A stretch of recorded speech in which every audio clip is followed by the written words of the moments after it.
Everyone, আশা করি তোমরা সকলে ভালো আছো। আজকে আমরা কোয়াড্রেটিক ইকুয়েশনের এই টাইপের সমীকরণ খুব তাড়াতাড়ি এদের বীজগুলো কি হবে সেটা বলার একটা শর্টকাট ট্রিক অ্যাপ্লাই করব এবং খুব তাড়াতাড়ি অ্যান্সার নিতে চেষ্টা করব। তো এই সমীকরণের অ্যান্সার হবে x সমান 1 এবং -1/3।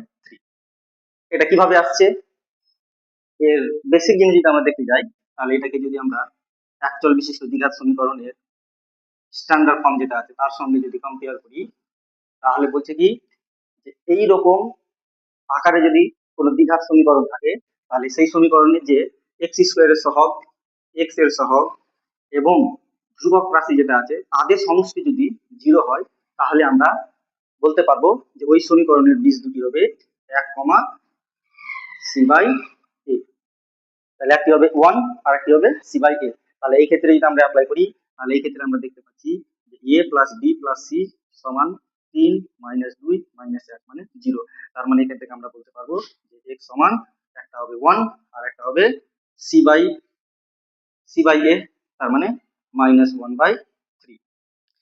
এইভাবে এই পদ্ধতি অবলম্বন করে আমরা খুব সহজেই রেজাল্ট আমরা বলতে পারি। তাহলে একই রকম শর্টকাট ট্রিকে কাজে লাগিয়ে এইটার বীজগুলো বা শূন্যগুলো কি হবে সেটা তোমরা অবশ্যই কমেন্ট করে জানাও।